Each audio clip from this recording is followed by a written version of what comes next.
Oh boy. Here we go. We know martial arts from karate movies, but did you know they can also be used as a talent? Our next guest, Grandmaster Tom Cameron, uses pressure points and energy beams to drop his enemies to the ground. Enjoy Grandmaster Tom Cameron and his assistant Samantha with their exciting martial arts demonstration. Good afternoon. My name is Tom Cameron. I'm a 7th degree black belt in Taekwondo. I'm a 4th degree in Hapkido, and I also have black belts in several other different art styles. The reason that I'm here today is I'm going to be showing off some of the techniques that we've learned that utilize pressure points as well as energy projection and sound. I have my assistant here, Samantha. She's one of my black belt inductees, and she's going to be working with me. We're going to start out with very basic types of moves. If somebody grabs you, you can utilize a pressure point on the wrist to, if you punch it and come back, it numbs the hand, it causes the hand to reflex open. People are incapable of being able to hold on to an opponent.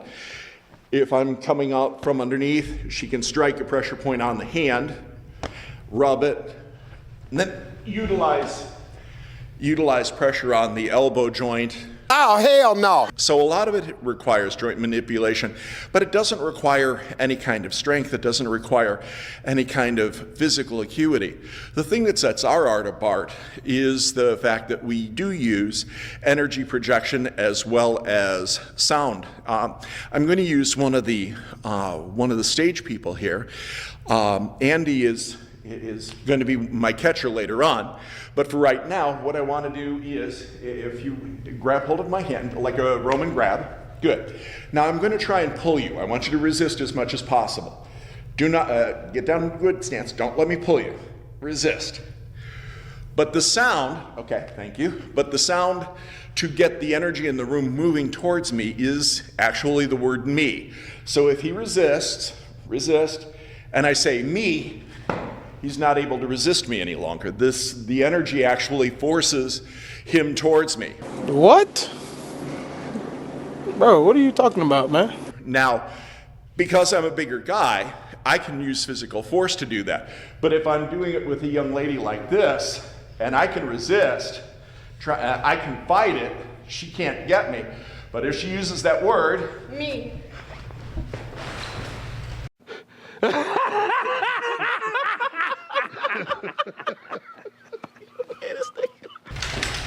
she actually is able to pull me off of my feet. There are sounds or phonemes that work for every direction. Now I'm going to try and push you. Get down into like a football stance. There you go. Come on a little closer to the microphone, I guess. And don't get one leg behind the other, so you've got a really good stance. Don't let me push you. Good. The sound is ho. So if I go ho, he's not able to resist. Try it one more time. Don't let me push you. That boy is good. Good and terrible. It seems very strange to us Westerners that we think that a simple sound or a phoneme would have the ability to affect a person in that way. What's even stranger is the idea that using the sound and projecting energy can actually knock somebody out. Samantha is going to try for her first time to actually knock me out using just the sound and the energy projection. Let me get this out of the way.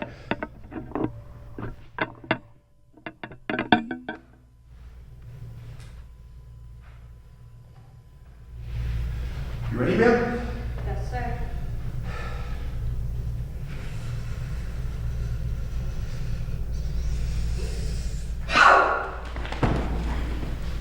Flip him. Sit him up. Get behind me, Gordon, for me. Thank you.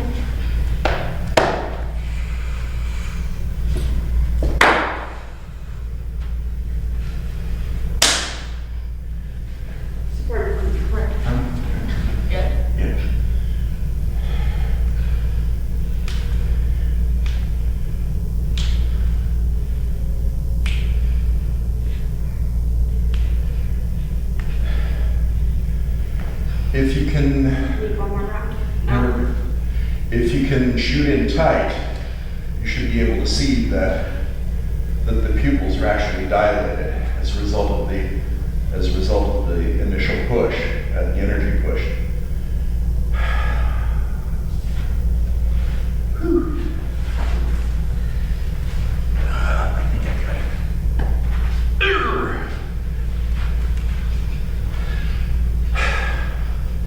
And that's a demonstration of a touchless narcotic. Yeah. Yeah. Do not try any of that bullshit. You will 100% get your ass whooped, okay?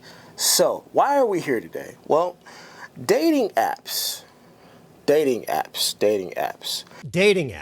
remain one of the most popular ways to meet someone, with millions of people swiping for love each year. But not everyone finds a fairy tale ending. The I-Team's Erica Stapleton uncovered a major transparency issue when it comes to violence and dating apps. You know, one of the bad things about society becoming more tech savvy is the fact that we don't even know how to properly court or hold interactions with the opposite sex now. Now everything is digitalized, right? Now everything is send a message here, send a text here, send an inbox here, let me hop in her inbox there. That's what dating has become for the majority of people, especially younger people nowadays. Nowadays, people are getting on through apps, through dating apps, right? And so the thing that happens with that is you lose a little bit of there's a disconnect, because you lose a little bit of, not a little bit, you lose much of the je ne sais quoi, or the appeal of actually meeting and talking to someone face to face. You don't get that face-to-face interaction. You don't get that the ability to pick up on bad vibes, or good vibes for that matter. You don't get a chance to just properly assess that person physically, look them over, see how they're kept. There's just a bunch of things that you cannot see online. There's a ton of things that you can miss just talking to someone digitally, right? So more and more, I keep saying that I feel sorry for anybody who has to date in the current conditions of the world. And right here, what we're about to watch is a prime example of why. This is insane. Let's get into it. A Houston woman says a man she met on a dating app slit her throat on their very first date. He's now in the Harris County Jail. Stephanie Whitfield is on this horrific story for us this morning, and we do want to warn you, the details are graphic. Stephanie. Yeah, the information in this story is definitely hard to hear, but we do have details because the victim shared a statement with KHOU 11 telling us exactly what happened to her. Taylor Smith says she met 24-year-old Corbell Stewart on a dating app, and she invited him to her house after texting for a few days. She told us in a statement, "When I answered the door, a red flag that I didn't think about until after this situation is that he had a bag. I see it was a getaway bag."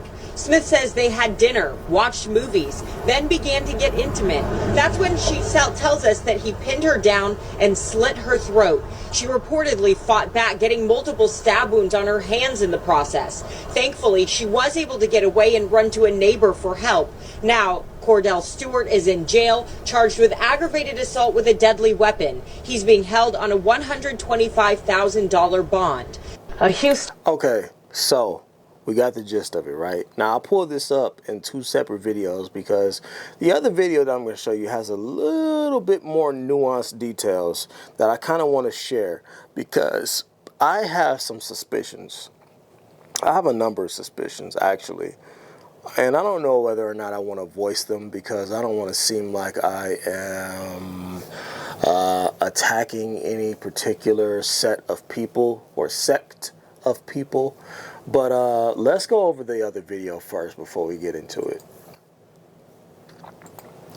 $75,000. I'm not granting a personal bond. I do have high public safety concerns, especially for the complainant Galveston County resident Cordell Stewart is behind bars tonight. The judge ordering the 24-year-old Sonic drive-in cook and father of two to be held on a $125,000 bond. What prosecutors say he did to the woman he met on a dating app is horrifying.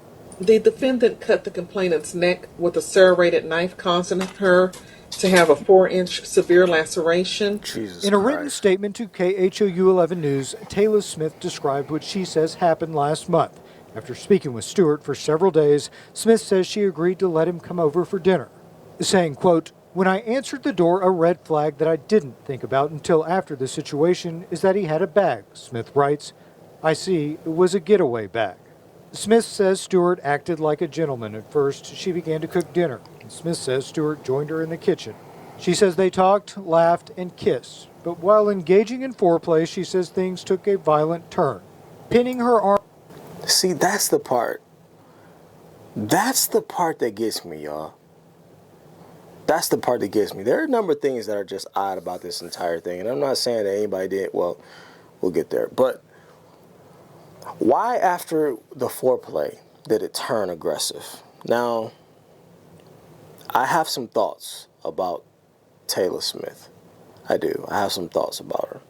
Okay? And I have no way to confirm them, so for now I will keep them to myself. But if you're on the same page as me, then you're on the same page as me. Now, that doesn't explain why this dude would show up with a bag, one, and also show up with things to get the job done, to do what he wanted to do with that bag. If the details are as they say, then, ladies and gentlemen, this dude didn't even care about the coochie. He didn't even care about getting coochie or not. He didn't even care about getting his rocks off or not. He came there to murder this person. That was the entire intent, because why else do you show up with a bag? Now, I haven't heard any other details from this case as to, you know, what was inside of the bag, for one, and also just any other details surrounding the case. But you can see his face is clear. Actually, let's continue to watch because I want to show y'all his face up close. Arms down with his knees while on top of her. Quote, "He stopped and covered my mouth and slit my throat, not at different times, but all in a span of 3 seconds. Smith says she tried to defend herself, grabbing the blade. The knife would end up lodged in her palm. She says she tried to escape as Stewart punched her and body slammed her. Eventually, Smith says she reached the door to scream for help and was heard by neighbors who called 911. She says Stewart ran away, but was caught by police a short time later." Look at his face. One thing I'll say is that, you know, there was a fight. Look at these scratches that's on his face. She fucked his face up. His all over his neck, there's scratches. And they said that this is a father of two. He worked at Sonic drive-thru as a line cook. And I'm just wondering, y'all, like, what is happening out here? What would cause you to go from that to this extreme situation where you just literally throw your whole life away? I'm struggling with this one. I'm struggling to understand it. I have a host of theories about this case, but again, I kind of want to wait till more details come out. But this is weird.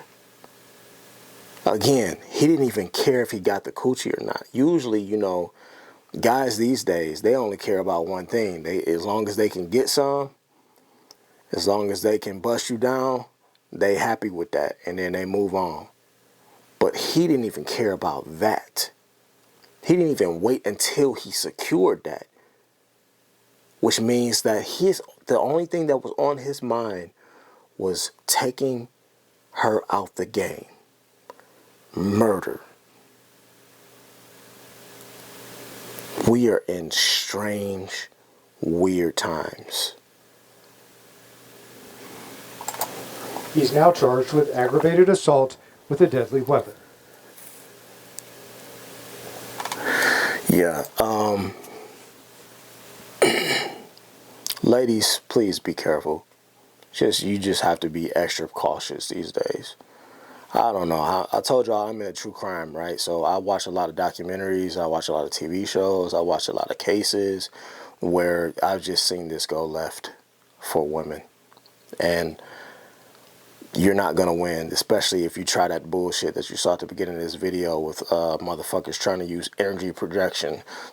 You try that energy projection shit on a grown-ass man whose intent is to kill you and see how that turns out. It's not going to end well. I feel sorry for a lot of these women out here because they are alone and they have no way of protecting themselves. Get that CCW. Get that license to kill. Get that license to protect yourself. Y'all need it. It's crazy out here. These niggas is wild. I have no idea what was on his mind when he first entered, but it wasn't nothing good. Again, I have some other theories, but I will wait till I secure some more details. Anyhow, y'all let me know what y'all think down in the comments. This case was crazy to me, and I'll see y'all in the next one.